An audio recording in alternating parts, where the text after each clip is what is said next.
tarde a todos. Hoje temos a presença do Gene de Souza, que vai conversar conosco sobre como fica a indústria de shows e as turnês dos artistas brasileiros e latino-americanos por causa da pandemia. Esse evento é possível graças à parceria com Kimberly Green Latin American and Caribbean Center, US Department of Education Title VI Grant, na Florida International University. Para quem não conhece ainda, Gene de Souza produz shows, turnês, programas de rádio com artistas da música brasileira e mundial.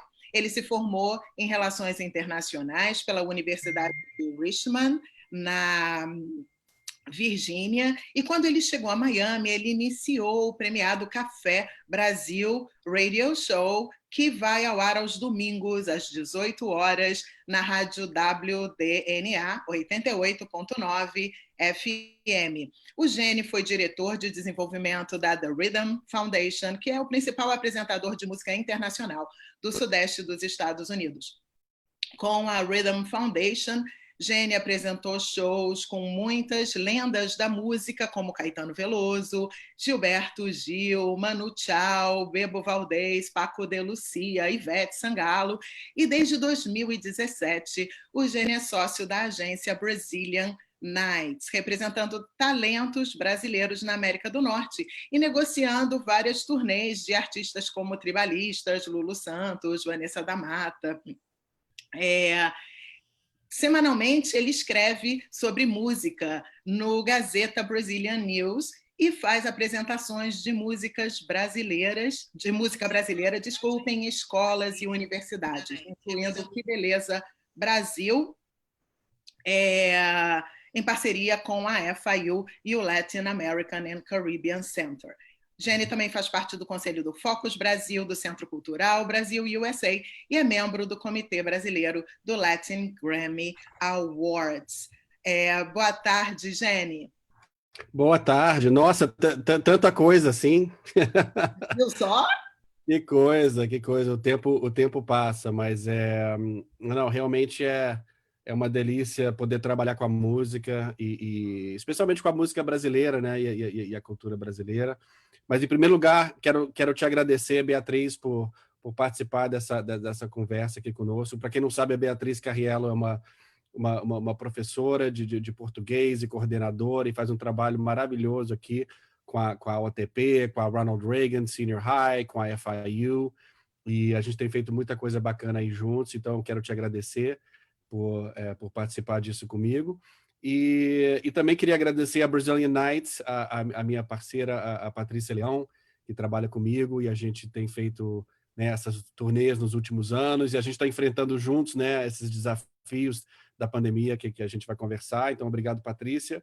E, rapidamente, queria agradecer também ao Grupo Cravo e Canela, né? Algumas pessoas perguntaram sobre essa foto que eu usei, né, o show.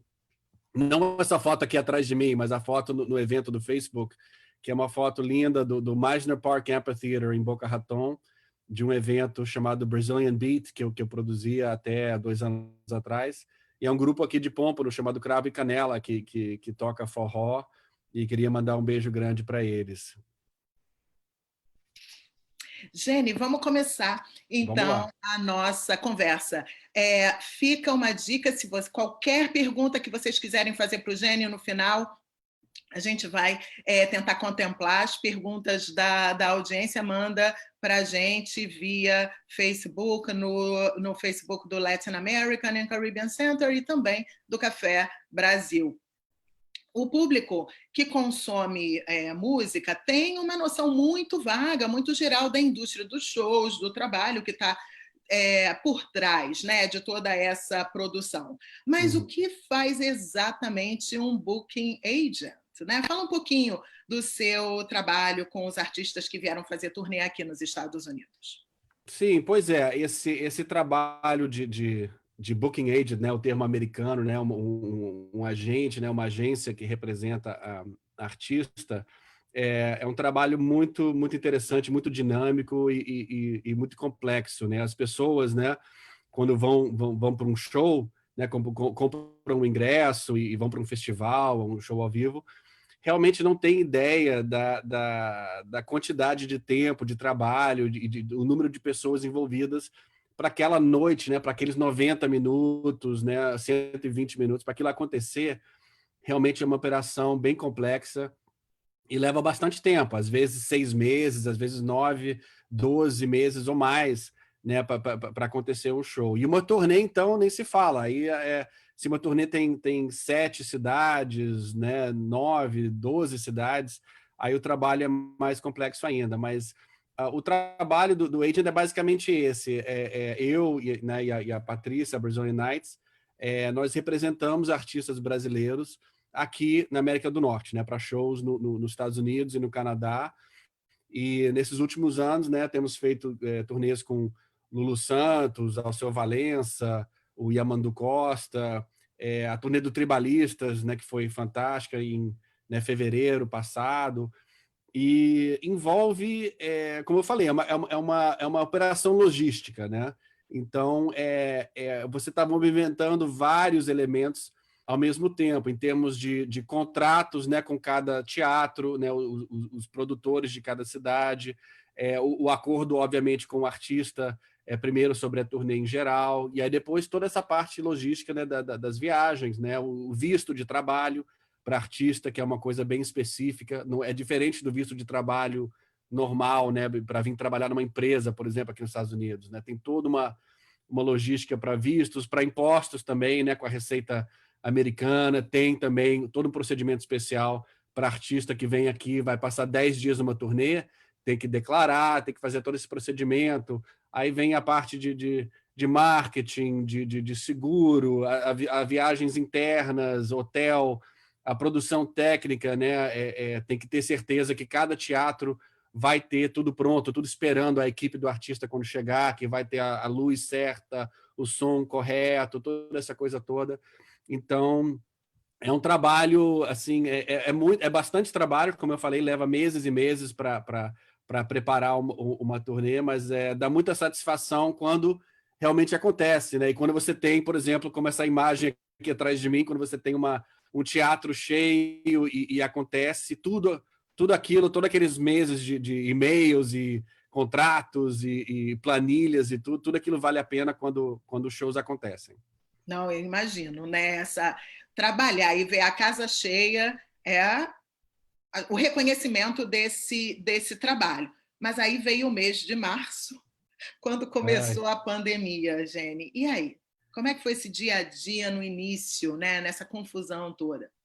Pois é, não, isso realmente é como todos devem imaginar, né? Os shows, né? Show ao vivo e também, né? A área de esportes também, né? Com qualquer evento com público, né? Com aglomeração, foram os primeiros a serem cancelados e devem ser os últimos a voltar, né? Infelizmente, né? Então, quando aquilo tudo foi começando em março, foi realmente demorou alguns dias, né, para a ficha cair, né? Como diz a expressão, né? Porque é tanto trabalho envolvido, né? E a gente estava realmente há pouco tempo de começar a turnê do Djavan, né? Que teria sido agora em maio. Então a gente tinha, né, 8 cidades, grandes teatros, né? Aqui no Fillmore, né? Que é esse teatro aqui atrás de mim, aqui em Miami Beach, que eu venho produzindo shows aqui há muitos anos. E aí também, sabe, Town Hall em Nova York, o Strathmore perto de Washington, D.C., o maravilhoso Orpheum Theater em Los Angeles e tal. Então, estava uma turnê completamente confirmada, apoio da American Airlines, os ingressos vendendo bem, todas as casas, tudo indo maravilhoso, né? Fazia 10 anos que o Djavan não vinha para os Estados Unidos. Então, esse era o nosso maior projeto e a gente tinha outros turnês também planejados aqui para o segundo semestre. E o primeiro plano de ação, né, quando a gente começou a ver que as cidades, né, as diferentes prefeituras, né, como Nova York, Los Angeles, os prefeitos estavam começando a fechar, né, o comércio e foi declarado assim, olha, vai fechar o teatro. Aí que a gente viu que realmente a gente tinha que mudar alguma coisa. A gente tentou segurar o máximo possível. Não, isso não vai ser uma semana, 2 semanas e tal. Não vamos adiar, não vamos cancelar. A última palavra que a gente quer escutar é isso, né? No show business, né? Tem acreditado em inglês, né? The show must go on. Então, a gente realmente resistiu, mas realmente quando, né, você ligava a televisão, né, naqueles, né, últimos dias de março, por ali, e as cidades, a quarentena, né, realmente começando, né, pelos Estados Unidos e já na Europa já estava em vigor a quarentena. Aí o nosso primeiro plano de ação foi, ok, vamos adiar o show. Aí a questão, para quando? E aí decidimos setembro, né? Olha, de setembro é daqui a 6 meses, vamos adiar para setembro, até lá, com certeza isso vai ser resolvido. Não, que isso, com certeza vai estar ótimo e tal. Então, passamos algumas semanas, eu acho que pelo menos umas 2 semanas, nesse processo que demora, né? Porque a gente tem que ver o calendário de 9 teatros diferentes, né? De 8, né? Eu acho que foram 8 teatros diferentes. E tem que lembrar que todas as outras turnês estavam fazendo a mesma coisa, né? Todos os outros empresários e agentes, né? E Live Nation, Performing Arts, festivais, estava todo mundo fazendo a mesma coisa, né? Buscando outras datas no futuro, né? Ou em setembro, outubro, alguns mais para o ano que vem e tal. Então foi um período muito intenso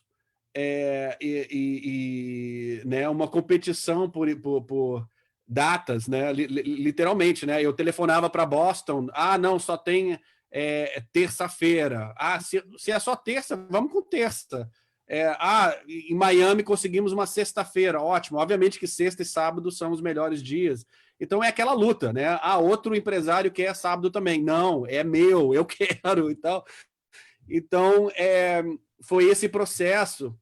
Mas aí, depois que reconfirmamos tudo, e aí toda a turnê de maio foi encaminhada para setembro, né? As passagens, né? Reserva de hotel e tudo. Aí a gente foi com cautela, né? Conversando com a empresária do Djavan, conversando com os produtores também, e a gente viu que realmente isso não é um problema que vai ser resolvido, né, em algumas semanas, né, ou nem em alguns meses, né? A gente que vem acompanhando essas notícias, né, da pandemia, e a gente realmente, né, se tocou. Isso vale para todas o comércio, a indústria, a vida em geral, só vai voltar a um certo normal, né, vamos ver o que isso significa, quando for confirmada uma vacina, né? Infelizmente, não tem um band-aid, né? Não tem um remédio assim temporário para isso. Então, por exemplo, agora a turnê do Djavan nós adiamos para o ano que vem, né, 2021. Eu tenho conversado com vários colegas, né, né, empresários, produtores, né, participamos de um conference call, né, um telefonema com a Live Nation, e realmente se espera, né, que tem uma vacina talvez no final do ano, né? O Dr. Fauci aí da Casa Branca falou que existe essa possibilidade, né, que talvez até o final do ano, se não início do ano que vem. Então, depois que tiver uma vacina, aí alguns meses depois, provavelmente haverá a volta dos shows e público nos jogos esportivos e tudo mais. Então, nós, né, a Brazilian Nights e a grande maioria dos agentes, né, que representam artistas estão agendando shows para o segundo semestre de 2021. Shows agora, assim, né, da forma que a gente, né, vê aqui atrás, né, um público todo junto, realmente não é possível, né, sem a vacina. E é interessante você falar nisso, né? Porque os artistas precisaram se reinventar, né? Diante de uma possibilidade tão lá para frente de que esses shows voltem ao vivo, o que a gente vê é que aparecem vários shows live, shows em drive-in, né? Ou até mesmo essa tem sido a melhor forma dos artistas atingirem o seu público, né? Esses shows que estão acontecendo live. Como é que tem sido esse fenômeno, Jenny, para os artistas? Então, eu tenho visto, né, e certamente tem aparecido, né, na mídia também. Isso, né, tem acontecido aqui nos Estados Unidos, tem acontecido no Brasil e na Europa, na Nova Zelândia, né, que lá parece que não tem mais nenhum caso, né, do Covid-19 e outros países, mas tem algumas tentativas, né, de realizar shows ao vivo, né, com distanciamento, né, com todas essas precauções, né, de higiene, máscaras e tudo mais. Mas eu vou citar alguns exemplos. Por exemplo, eu vi uma boate em Amsterdã de música eletrônica, né, que estava com DJ no palco, né, tocando aquela música, né, para dançar e tudo. Mas a plateia estava em cadeiras, né, todas distanciadas, né, 2 metros de separação entre as cadeiras, e o público não podia se levantar, né, tinha que ficar na cadeira e podia, né, dançar assim da cintura para cima, né, ficar mexendo os braços ali e tal. Então fica uma coisa muito, né, muito estranha, né, muito realmente muito estranha. E aí os comentários, né, que eu vi dessa matéria e tudo mais, a grande maioria era assim, de crítica e até, né, ridicularizando a situação e tal, e dizendo, olha, não, eu não iria para um evento assim. E aí tem a questão dos drive-ins também, né, que isso é uma coisa realmente muito que faz parte, né, dessa nostalgia americana, dessa tradição americana, né, dos anos 50, anos 60, dos cinemas drive-in e tal, e aí tem um pouco disso em outros países também, mas isso é realmente uma coisa da cultura americana e tem se espalhado bastante, né? Tem muitos exemplos disso, obviamente de cinema, inclusive aqui em Miami também, estão fazendo no Brasil, mas de música não se traduz tão bem assim, né, quanto o cinema, porque cinema você está ali, você assiste, tal, você está no seu carro, você pode sintonizar o som do filme, né, na rádio do seu carro e tal, né?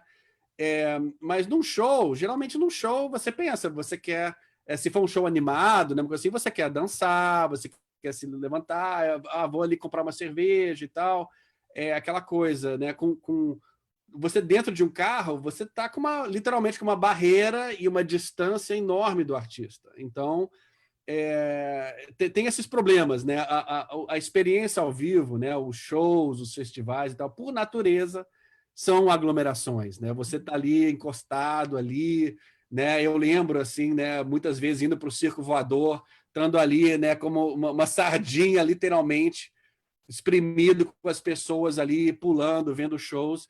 E, né? Isso para mim que é show. Ou se não estando num teatro lotado, né? Como o Fillmore aqui atrás, mas isso não podendo acontecer, não é uma experiência que a maioria das pessoas vão querer viver.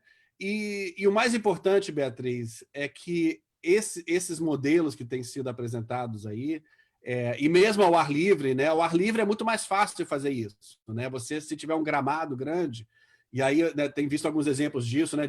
Você pinta um círculo no gramado, né? Cada grupo, né? Família e tal, fica ali no seu círculo, né? Cada um no seu quadrado, né?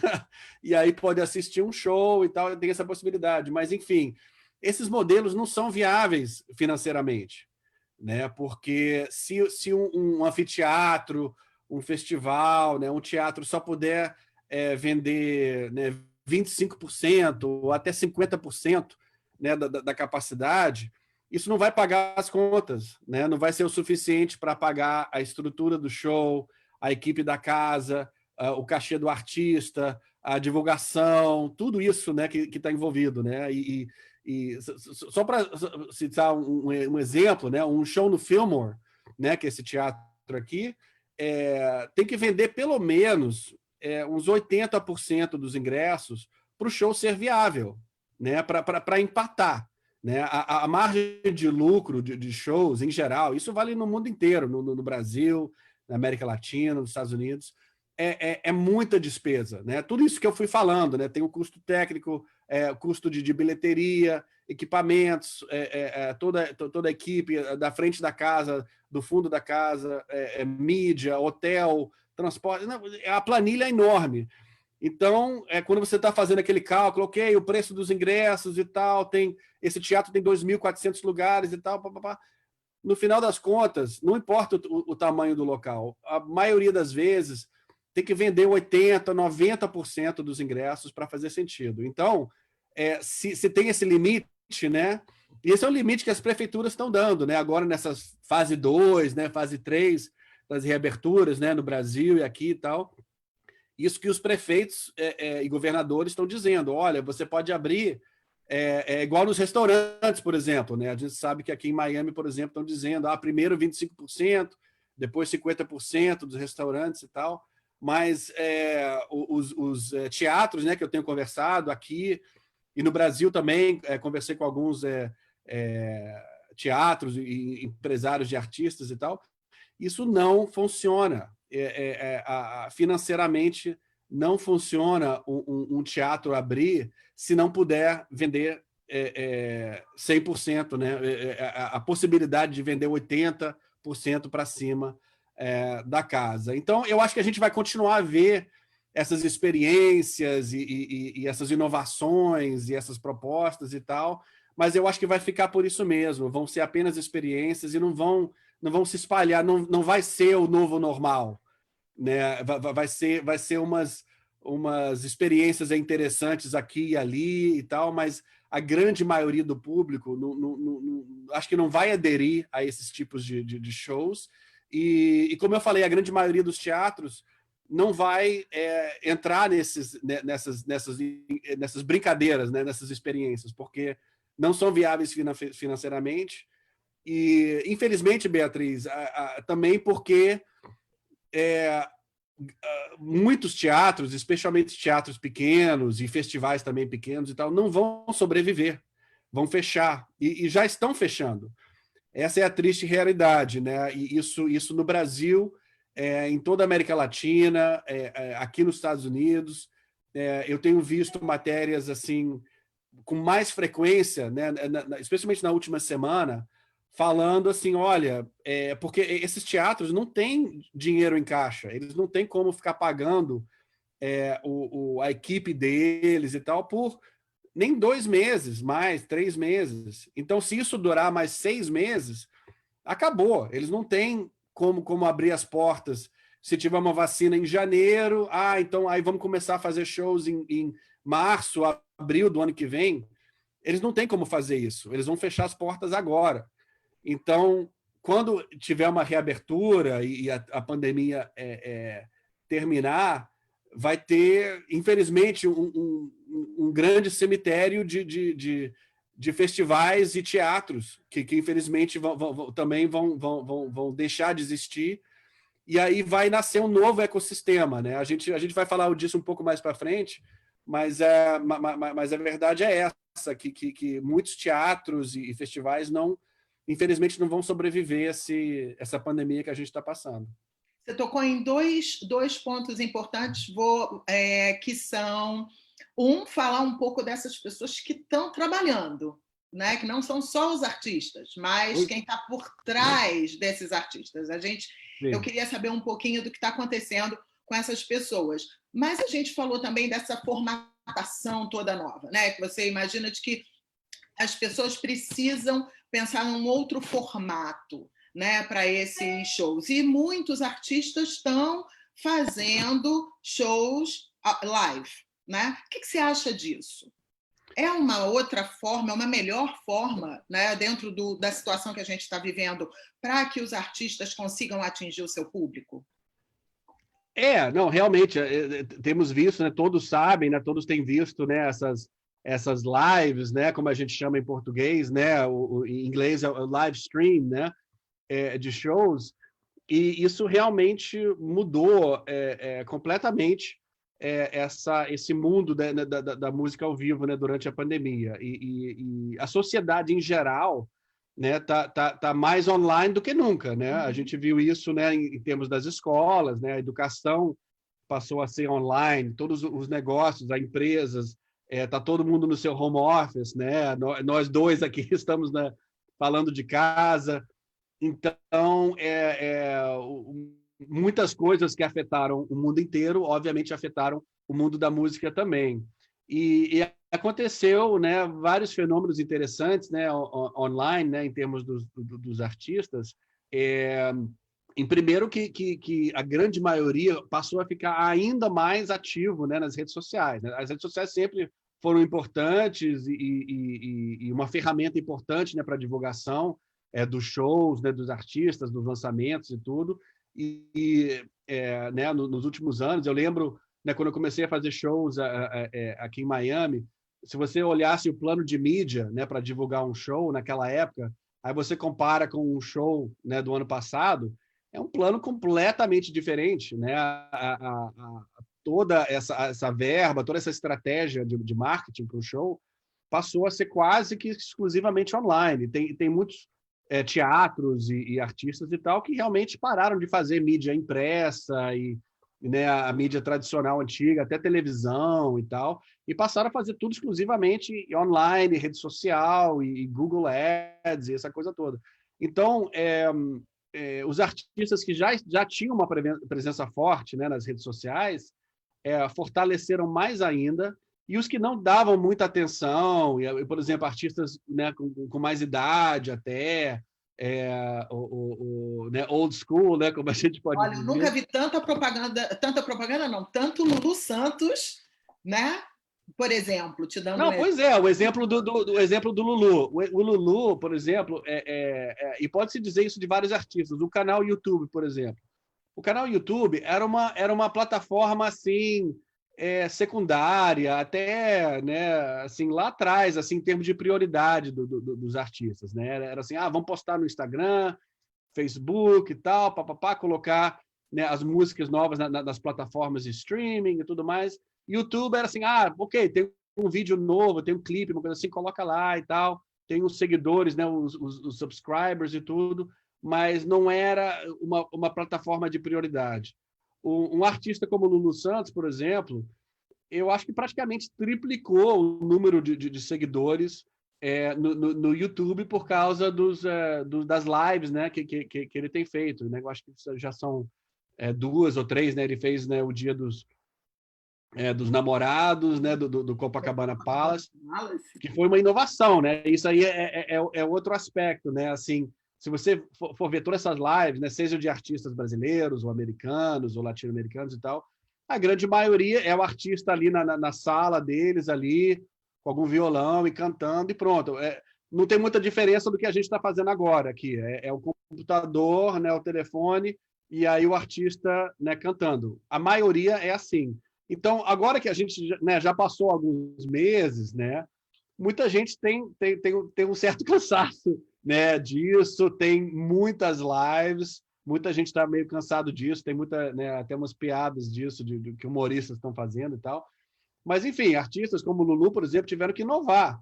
E aí, essa live do Dia dos Namorados foi realmente incrível. Ele estava no Copacabana Palace, tinha ele na suíte principal, e as câmeras filmando do lado de fora, né, drones, e aí os outros músicos da banda nas outras suítes, e aí filmava dentro, né, várias câmeras, aí várias interações, né, aí a orquestra de cordas lá embaixo, no salão principal do Copacabana Palace e tal. Então foi realmente uma coisa fantástica e sabe, você não conseguia parar de olhar aquilo, né? O que ele vai fazer agora? E a câmera vai para onde agora? E aquele cenário, né, de Copacabana à noite, a praia vazia e tal. Então, realmente, os artistas, né, tem que ter essa criatividade para poder continuar engajando as pessoas. Mas e tem gerado patrocínio, né? Esses lives a gente vê que tem sempre um patrocínio de alguém, tem sempre um, né? Não, é verdade. Isso a gente começou a ver também, né? No início, você não via tanto isso. Era o artista com a vontade de se comunicar com o público, né, de se apresentar e tudo mais. Vamos live no Facebook, vamos live no YouTube e tal. Mas agora, recentemente, né, você vê exemplos aí, né, como o Diogo Nogueira, por exemplo, né, um grande artista que a gente trabalha também, tem feito várias lives e ali, né, com patrocínio de uma loja, de uma cachaça, né, e tá ali, né, na bancada ali do lado dele, né, o produto e tal, e aí vai e agradece. tem um propósito social também, uma causa social, ajudar, né, a levantar fundos, né, para alguma organização, ou né, pessoas, organizações que distribuem comida e tal. Então, ficou muito mais dinâmico isso e também ofereceu uma oportunidade de renda para os artistas, né? Tem alguns artistas que podem fazer isso, né? E tal, mas assim, nessas plataformas, Facebook, YouTube e tal, é de graça, né, para o público. Não tem como um artista querer cobrar e tal, e falar isso é inviável nesse ponto, porque já há muitos anos que essas plataformas são gratuitas e pronto. E tem algumas experiências nisso, né? A Erykah Badu, por exemplo, ela começou uma plataforma que ela própria criou, que ela cobra $3, né, por pessoa para você querer ir lá e assistir. No início, houve uma crítica enorme e as pessoas não gostaram, mas aos poucos foram aceitando e agora está um sucesso total.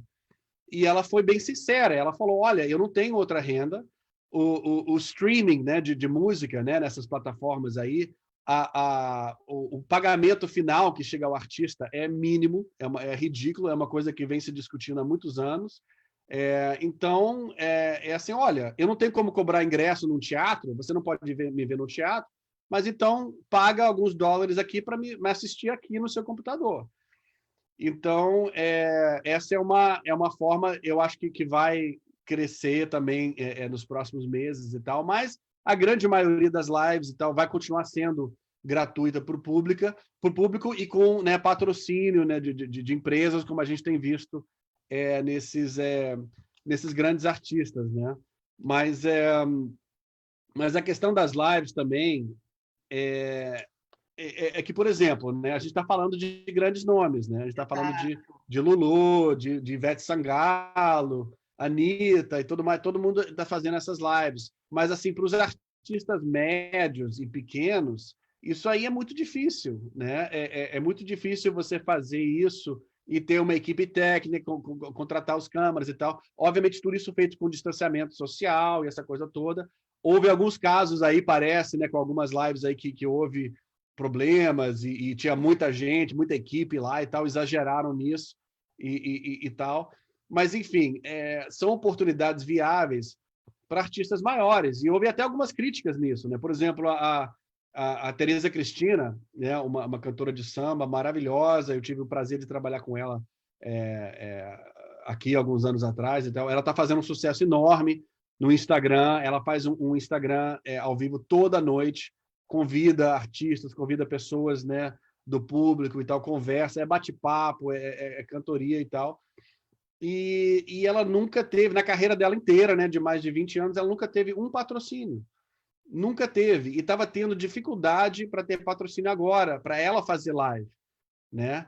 E depois de várias semanas, finalmente ela conseguiu o apoio de uma cerveja e agora já fez 2 lives e tal, coisa assim. Mas foi muito difícil. E aí isso abre assim outras questões, né? Assim, mas ela, basicamente, ela foi bastante sincera e ela falou, olha, as empresas, elas só querem saber dos grandes, né? Tem a lista dos 10 maiores ali, os sertanejos, né? Os grandes artistas e tal, que tudo bem, eles têm seu mérito e as empresas estão fazendo esse cálculo, né? Olha, quantos views tem, quantos seguidores tem esse artista.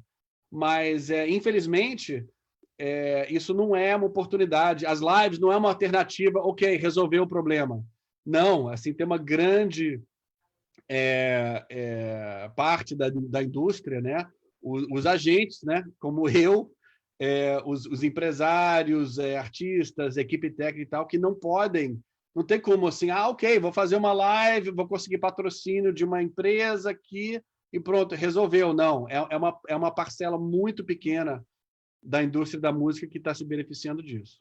E aí foi bom porque você puxou justamente aquela segunda pergunta que eu queria te fazer, né? Quer dizer, os artistas conseguem os seus patrocínios, os grandes, como você falou, mas e as pessoas que trabalham, né, com eles? Os produtores, os técnicos, as equipes que antes envolvidas em shows era a forma como recebia, né? Como recebia o seu ganha-pão. E agora, como é que ficou isso?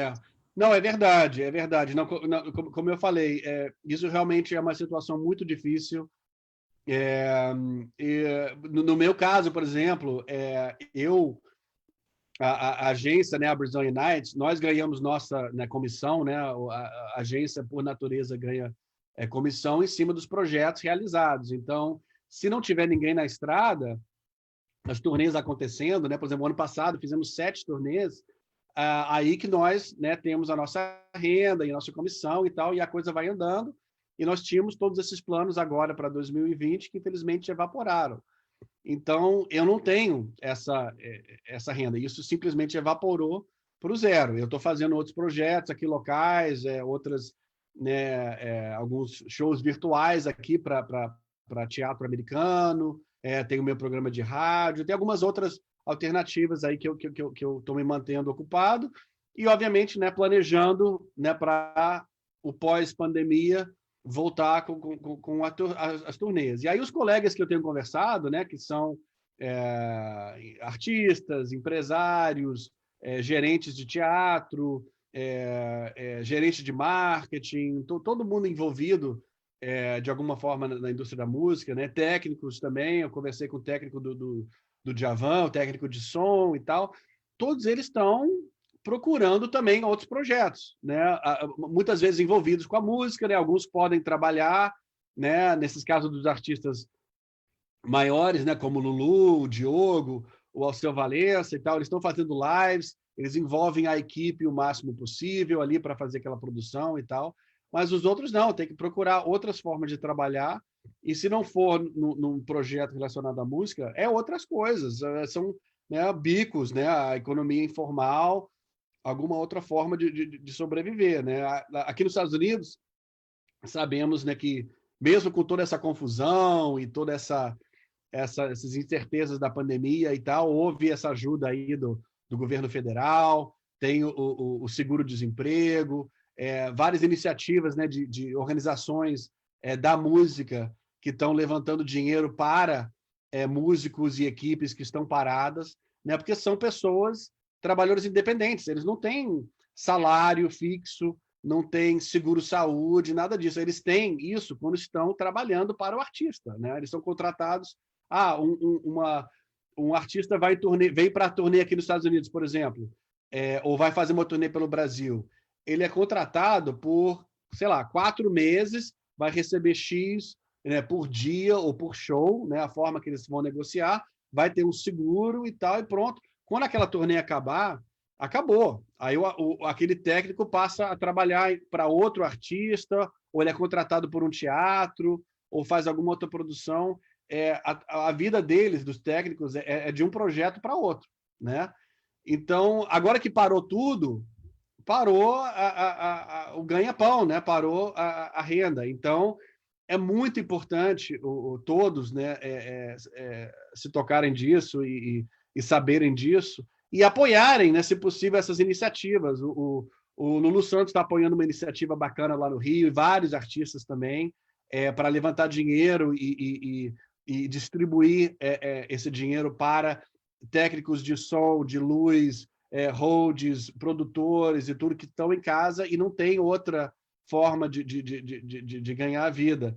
Então, essas iniciativas estão acontecendo pelo mundo inteiro, na verdade. Eu estou vendo isso aqui em países da América Latina, no Brasil e tudo mais. Então, essa realmente é a realidade. Eu diria que talvez, né, 90% ou mais, 95% das pessoas envolvidas nesse ecossistema, né, nessa indústria da música, estão parados. E só uma pequena parcela mesmo está, né, trabalhando, tem ainda alguma verba, alguma forma, né, de ganhar dinheiro, seja com live, seja com algum salário, alguma coisa assim, mas a grande maioria realmente só vai poder voltar a trabalhar depois, né, que isso tudo passar. E aí existe alguma perspectiva para quando tudo isso passar? Como é que você vê? Eu sei que no início você falou um pouquinho disso, né, de que precisa da vacina, vai demorar um pouco, né, uns 2, 3 anos para as coisas voltarem ao normal. Tem a questão psicológica aí do público de se aglomerar, mas existe uma perspectiva que você veja, Gini, por esse mercado de de shows? Olha, não, antes de responder, eu quero também outra vez lembrar para o público, quem está assistindo, né, no Facebook da FIU ou no Facebook do Café Brasil, se tiverem alguma pergunta, daqui a pouquinho a gente vai poder responder algumas perguntas. Podem fazer aí na parte de comentários aí, no Facebook, se tiverem alguma pergunta sobre qualquer tema aqui que falamos sobre a música ao vivo, e aí a gente fala disso daqui a pouquinho. Mas enfim, quando terminar a pandemia, né?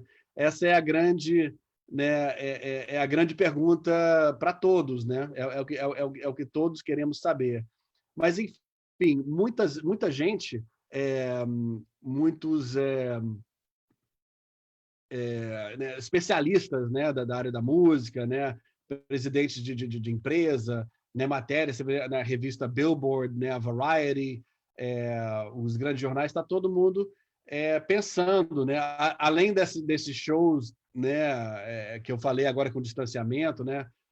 Como eu falei, né? Do drive-in, essa coisa toda, muitos estão pensando, olha, ok, vamos dizer que vão descobrir a vacina no final do ano, ou em janeiro, fevereiro, vai ter uma vacina.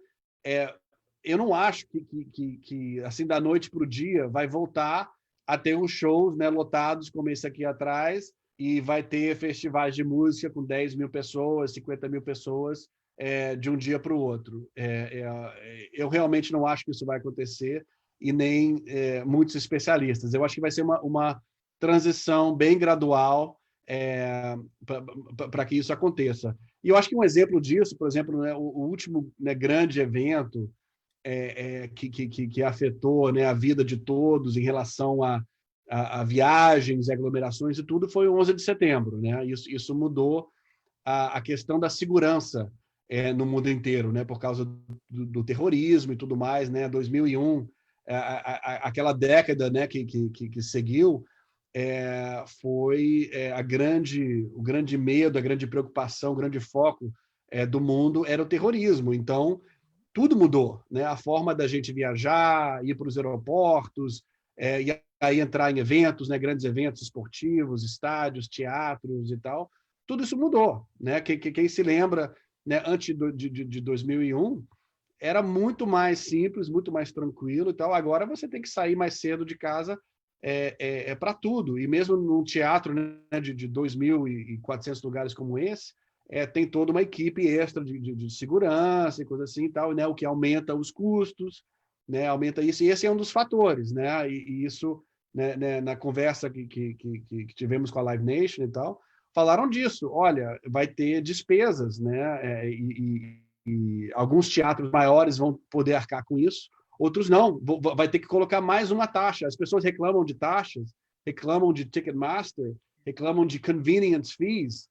Pois eu acho que podem se preparar para mais fees no futuro. Tem até restaurante que já está fazendo isso, que já tem ali COVID-19 fee, porque tem custos extras para limpeza, para higiene, para máscaras, luvas, tudo esse material descartável que tem que jogar fora, comprar mais material de limpeza e tal. Então, estão desenvolvendo aí, né, esses portões, né, esses tipo raio-x, né, como eles têm no aeroporto, né, que você passa e aí passa um zap, um laser ou um spray, uma coisa assim, para desinfetar, né, antes de entrar no ambiente. Então, isso aí também, muitos hotéis estão comprando isso, agora restaurantes e teatros certamente vão comprar esse tipo de equipamento. Então, isso mesmo isso mesmo como a vacina, né? Eu acho que depois que tiver a vacina, ainda vai ter um período muito longo de incerteza, sabe? O vírus vai ter uma mutação, vai voltar, vai ser um vírus que vai voltar a cada ano, tipo, né, o seasonal flu, né, tipo o flu que tem aqui nos Estados Unidos, né, uma coisa assim. Não vivemos num mundo agora com mais incerteza ainda. Então, voltando à questão dos shows, teve uma pesquisa, né, que foi feita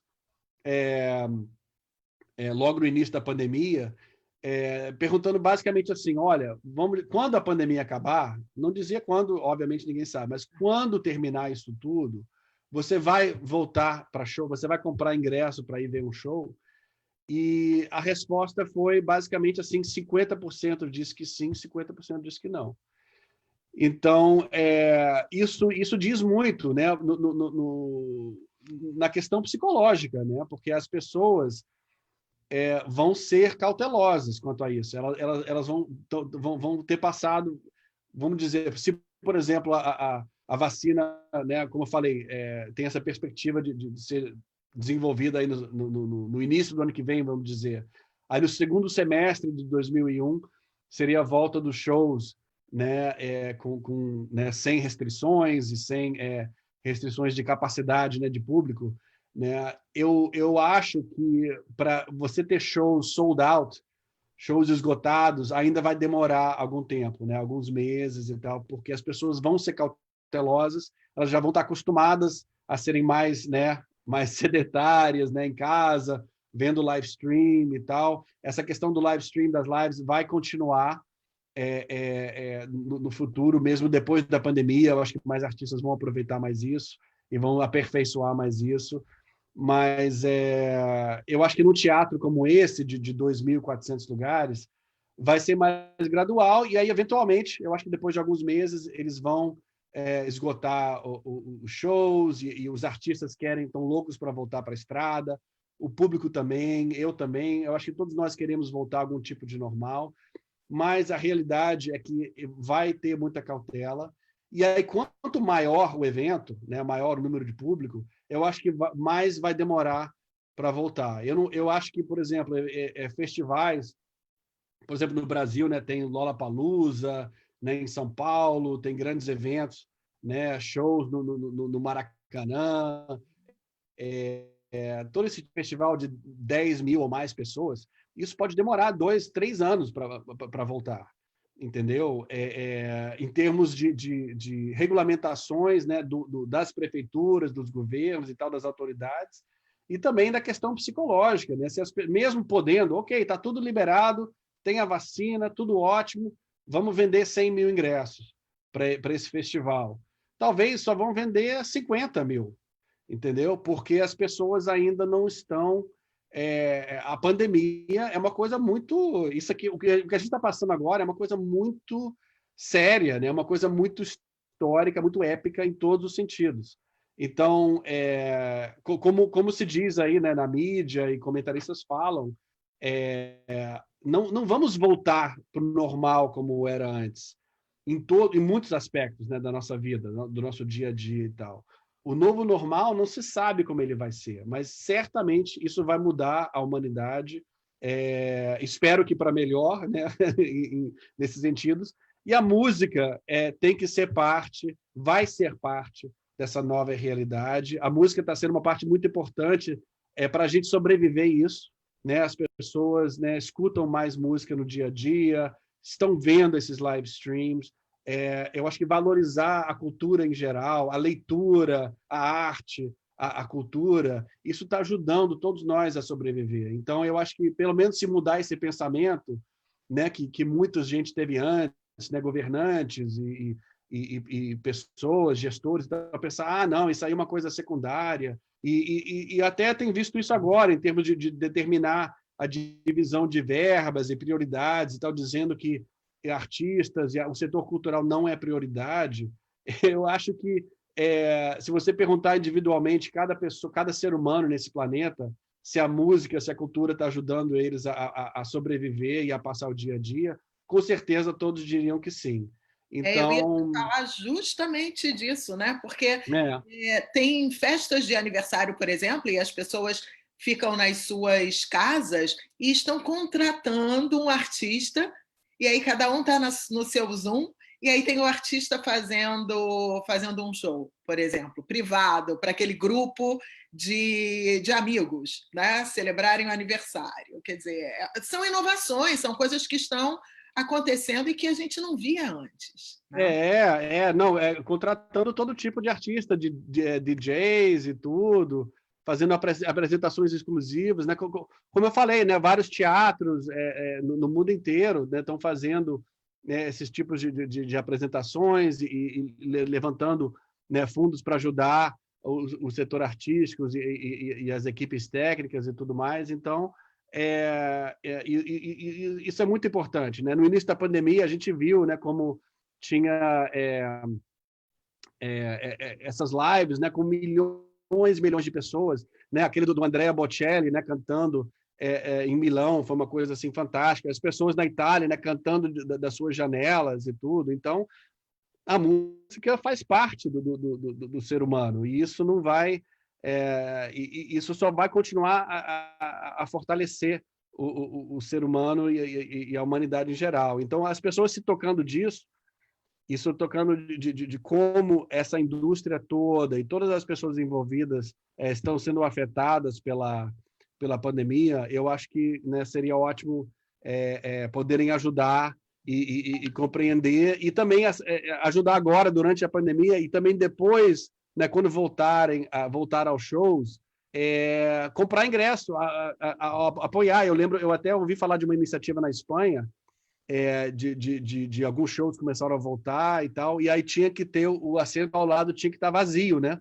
para manter o distanciamento com a outra pessoa. E aí muita gente estava comprando também o assento vazio para ajudar o teatro, porque sabiam, né, o teatro não vai sobreviver se vender metade dos ingressos. Eu vou comprar o meu ingresso, também vou comprar o do lado, para apoiar esse artista e esse teatro. Então, é esse tipo de pensamento que precisa agora, durante a pandemia, e depois também, porque depois a economia toda, né, os restaurantes, o comércio, os shoppings, né, os shoppings que sobreviverem também, né, parece que muitos shoppings também vão fechar e não vão sobreviver à pandemia, mas, enfim, quando a economia toda voltar e os shows e os festivais voltarem, é muito importante o público apoiar também, de qualquer forma, né, para que a música ao vivo volte mais forte do que nunca. Você tinha comentado, né, de que a gente vai ver, de repente, algumas taxas extras, né, que essa seria também uma forma de ajudar. Você acha que os teatros, que os lugares, que os próprios artistas vão também repensar em valores, em termos de renegociar o espaço, renegociar os seus cachês? Como é que você vê isso tudo? Isso aí realmente, esse é o grande debate agora dentro da música, né? E houve até, né, essas empresas grandes, né? Por exemplo, aqui nos Estados Unidos, a Live Nation, que é a maior produtora de shows aqui da América do Norte, anunciou algumas medidas, né, que teriam que ser feitas para eles poderem continuar. E tinha vários itens lá, como redução de cachês, e artistas participarem mais do risco, né, dos shows, algumas mudanças, né, na cláusula de cancelamento, né, por exemplo, se o artista cancelar, teria algumas penalidades e tal, e algumas coisas realmente que não existiam, né, antes da pandemia, né? Todo mundo sabe que as coisas, né, mudaram drasticamente. Agora, né, está tendo um debate enorme em torno dessas questões, né, porque, como eu falei no início, né, as despesas, né, o custo de fazer uma turnê é muito alto, né, tem muitas questões, né, para você, né, o Djavan, por exemplo, para você colocar 15 pessoas na estrada, né, pensa só no custo de passagens, da carga, de hotel, transporte, o visto, impostos, né, tem que pagar, né, o imposto aqui para os Estados Unidos. Então, você somar todas essas despesas que vai ter e ainda o produtor voltar e dizer, não, mas a gente não vai te pagar isso que foi combinado, a gente vai pagar 20% menos ou 30% menos. Aí a coisa fica difícil, porque, obviamente, que todos querem voltar a trabalhar, os artistas querem voltar a trabalhar, as equipes, os músicos e tal, mas se não funciona na planilha, se não funciona financeiramente, vai ficar difícil. E então, como eu falei, esse vai ser um processo agora, durante a pandemia, está tendo todas essas negociações e, né, esse trabalho em cima das hipóteses e tudo mais, para ver como será a volta, né? Para quando tiver uma vacina, né, essas casas, né, esses teatros, festivais e tal, vão querer abrir o mais rápido possível, mas, assim, como eu falei, vai ser um ecossistema, né, como a gente diz, né, essa relação, né, de teatros, festivais, artistas, equipes, produtores, patrocinadores, marketing, toda essa relação, né, que tinha, essa corrente que existia antes da pandemia, isso vai ser bem diferente depois, porque com certeza muitos desses personagens, dessas entidades não vão existir mais. Com certeza vai ter menos artista em turnê, vai ter menos teatros, menos festivais, vai ter uma consolidação dessas empresas, de entidades e tudo, e um novo modelo, né? Vai ter que ser desenvolvido um novo modelo de parceria entre os artistas, os produtores e as casas de show, para isso viabilizar. Não pode ser eu e ele, sabe, us and them, né? Não é uma coisa adversária. Então, esse debate está em andamento agora, nesse momento. Então, isso vai ter que ser conversado e negociado ainda mais para poder saber como, né, que vai ser essa volta dos shows. Maravilha, Gênia. A gente tem 4 minutinhos, né? Acho que dá para uma última pergunta. Tem alguma do Café Brasil que a gente... Eu tenho que navegar aqui pelas páginas, mas Beatriz, mas o importante, né, como eu disse antes, é que a música, né, tem que continuar, né? Ela está continuando online, né? Eu estou vendo aqui que tem bastante gente vendo aqui nas páginas do Facebook. Se alguém quiser fazer uma pergunta agora, agora é a hora. A gente foi conversando e acabou esquecendo de que podia... Mas podem postar mais tarde, eu posso responder nos comentários também, fiquem à vontade, né? O vídeo vai ficar aí disponível. Mas como eu falei, as perguntas são infinitas, as incógnitas são muitas, né? Como em qualquer setor. Tem esperança, né? Eu acho que porque eu, pelo menos, amo show ao vivo. Então, toda vez que vêm os artistas brasileiros para cá, não só os artistas brasileiros, estou falando porque, né? Estou lá, então, assim, sinto falta, né? Então, a gente que está aqui sentindo falta tem uma esperança, né? Não, é uma coisa realmente... eu fico usando a palavra surreal, né, com meus amigos e meus colegas e tal. É realmente uma situação surreal que a gente está passando. E para quem vive disso, como eu falei no início, eu faço isso tudo para viver momentos como esse aqui que está atrás de mim, né? Assim, essa comunhão, né? Essa celebração que acontece toda vez que um artista e o público se encontram, é uma coisa única, é uma coisa mágica que não tem como ser reproduzido pelo YouTube ou pelo Facebook ou por esses eventos com distanciamento e tal. Realmente não dá. Então, assim, os shows vão voltar. A gente só tem que ter paciência e tem que ter consciência, né, da dificuldade que o setor está passando agora. E assim, eu estou me lembrando da primeira semana da pandemia. Eu estava acompanhando a turnê do Jorge Drexler, né, um grande músico uruguaio. Eu já tive o prazer de trabalhar com ele muitas vezes e adoro a música brasileira. O estilo de música dele é MPB, né? E ele ia fazer um show aqui em Miami, né, no final de março, e eu estava assim muito feliz de poder revê-lo e assistir ao show. Infelizmente foi cancelado, né? Foi adiado aí eu acho que remarcaram a data para daqui a alguns meses. Não sei se vai acontecer, devem adiar de novo, não sei. Mas eu lembro que ele foi um dos primeiros a fazer uma live, né? E ele estava em São José, na Costa Rica, para fazer um show. As autoridades lá decidiram não deixar abrir o teatro, né? Foi uma coisa assim, mas como, né? Eu lembro a discussão na internet, né, no Facebook, estava assim, mas por quê? Que besteira! Esse vírus aí, né? Que besteira, tem que acontecer um show, não tem nenhum caso lá e nem aqui e tal. Mas agora, né, a gente sabe que foi a decisão correta.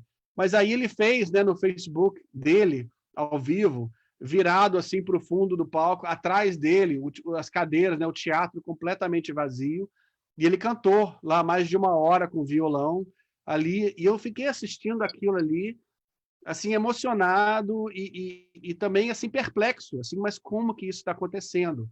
E aí eu não sabia, né, que aquilo ali que ele estava fazendo se tornaria, né, o novo normal, né, por enquanto, né? E aí vários artistas aí começaram a fazer isso tudo, mas eu espero que, né, a próxima turnê dele e de outros vai ter a plateia cheia de gente e a gente possa desfrutar da música ao vivo juntos mais uma vez. Muito obrigada, gente. Não, com certeza, estamos todos super ansiosos e sabemos que em breve tudo vai ficar bem, né? Olha, eu sei que nosso tempo acabou aqui. Obrigado mais uma vez a você, Beatriz. Muito, muito obrigado por bater esse papo comigo. E obrigado a FIU, Kimberly Green, Latin American and Caribbean Center e US Department of Education Title VI Grant. Muito obrigado. Thank you so much. Obrigada. Boa sorte, Jenny. Obrigado. Tchau, tchau. Beijo para todo mundo. Tchau.